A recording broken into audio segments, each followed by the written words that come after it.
Hey, what's up guys? It's Marsman here, and welcome to episode 2 of the Fast Guide to Dark Souls 2. As I said last episode, we're going to get the Sublime Bone Dust, and this video is going to be about collecting the necessities needed for upgrading your weapon to +3. So it's mostly all sped up to 135% speed, just because it's a lot of walking and getting to places, dodging enemies, and not a lot of fighting. When I focus on the combat, I'll make sure to leave it at normal speed, but just because it's a lot of going places and doing different things, you don't really need all the details, so that's why I sped it up to keep the video shorter and as compressed as I possibly can. So basically, we're going to go to the Forest of Fallen Giants. I'm going to hit the first bonfire, though it's completely optional. I don't really ever sit at it, because at this point you don't really need it.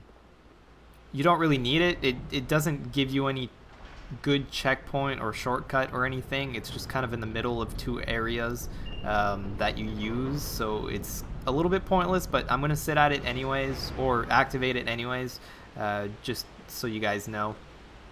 I try to collect as much human effigy as I possibly can, because I like to always be human and always be topped off at full health as much as possible anyways. So that's why I pick them up when I can. It's a lot easier than being undead. That's the whole thing with the Dark Souls 2 mechanic. It's advantageous to be human, because you don't have that health deficit that you do when you're hollow. So here I go, lighting the bonfire, and I'm just gonna run through these guys to get to the next bonfire in the Cardinal Tower, where Melentia sits.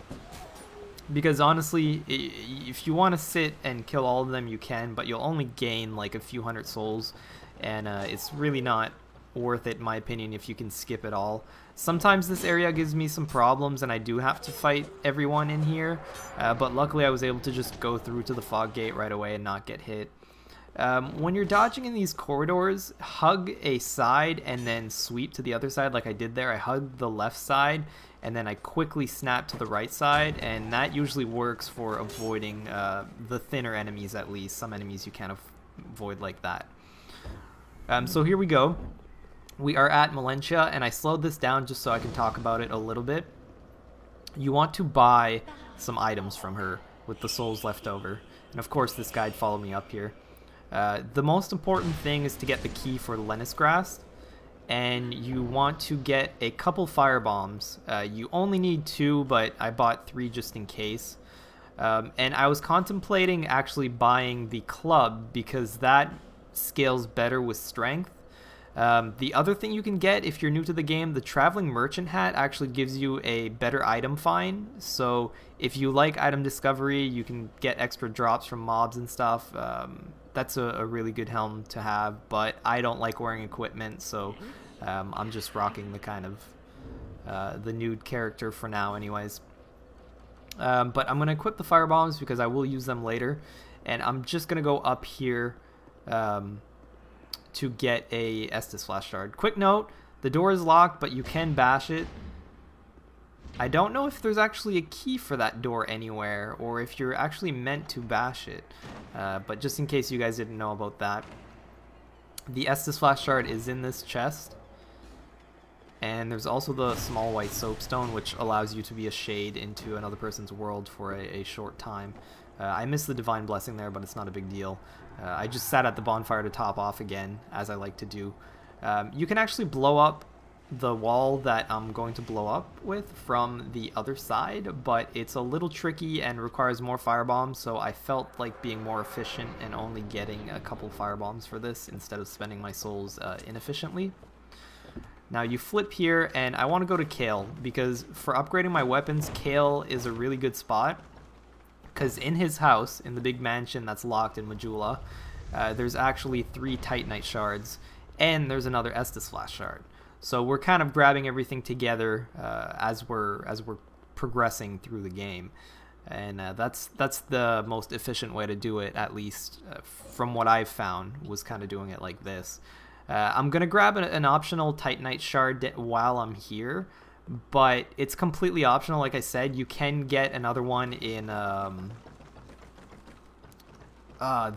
item vendor in Majula's chest, and I'm going to pick that one up just to show you guys as well.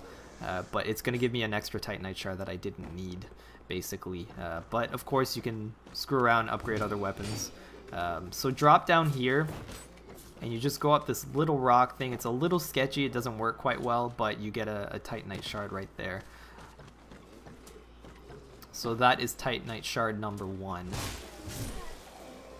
And we already have a guaranteed 3 in Kale's big mansion, so... Alright, I want to go up here and kill these 2 guys for sure. Like I said, I'm evading a lot of enemies, but these guys, they need to go for the simple reason of opening this shortcut. I was just checking him out to see if he was going to throw a firebomb. I let him throw it, and then I threw mine, and sure enough, it blew up the hole in the wall. Like I said, you can do it from the other side, but you have to pretty much hug the wall and find the right spot, and it may waste quite a few firebombs. Again, avoiding as many things as I can here. This turtle is blocking the way, but you can actually get through him while he's doing his hit if you just do a roll. I wanted to do this cleanly, but it didn't work out quite as clean as I wanted to. So you'll see me kind of struggle around here a little bit. Sometimes you can get into that fog gate right away, sometimes you can't. It just kind of depends. Luck of the draw, of course, and the RNG of the enemies. I took a few hits, but they don't kill you, so it's not too bad. The Ironclad anyways. And then for the other Titanite shards, you get a guaranteed 2 right here. So if you kill this Crystal Lizard, you get 2. So unlike Dark Souls 1, there's no RNG there. You always get a set number of Titanite, whatever you're getting from those Crystal Lizards in this game. So that's pretty good. It helps optimize a run a lot better. You don't have to depend on luck or anything like that. So I got 3 so far. I can upgrade my mace to +2, and then I'm going to go to Majula and get the rest.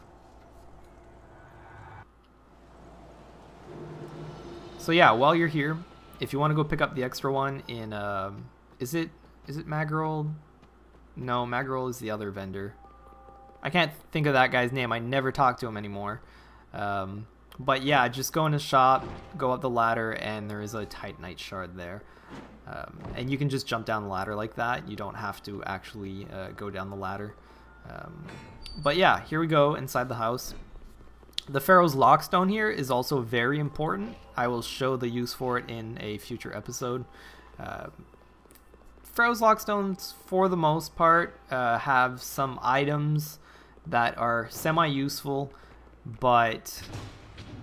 or behind them as a secret, but I don't really use any of them. I think I only use 2 or 3 Pharaoh's Lockstone in the game, so it's not a really big demand. There's a bunch of places you can actually put them to unlock things, but it's not really super useful. Not for this route anyways. So 3 torches here and 3 Titanite shards, so it's time to upgrade this weapon. It makes an already powerful weapon more powerful, so it's really handy. So make sure you just open the door to his kind of blacksmithing area, and then just sit at the bonfire. It'll spawn him inside of his hut, and then you can go do whatever upgrades and stuff you need. If you didn't get the Titanite shard like that, you can actually buy 10 Titanite shards from him. He has a max of 10, so that's another useful kind of tip if you're having some souls or whatever. I debated upgrading my chime, but I don't know if I'm going to use it at all this playthrough, or just keep it with kind of keep it a melee character, so that's why I didn't do anything. And then the most efficient thing I can do for leveling up is to pop all the souls I have, burn the Sublime Bone Dust, and give her the 2 shards, and basically that wraps up the episode. So we have a weapon at +3, we've only fought 1 boss, and we're ready to take on some more bosses. So if you guys have enjoyed this, please subscribe if you haven't already, leave a like and or comment. positive or negative. Give me some feedback. You can see what I'm upgrading here if that interests you. And yeah, I'll see you next episode where I tackle some bosses. So thanks for watching, guys. I appreciate it, and I hope it's been fun. Later.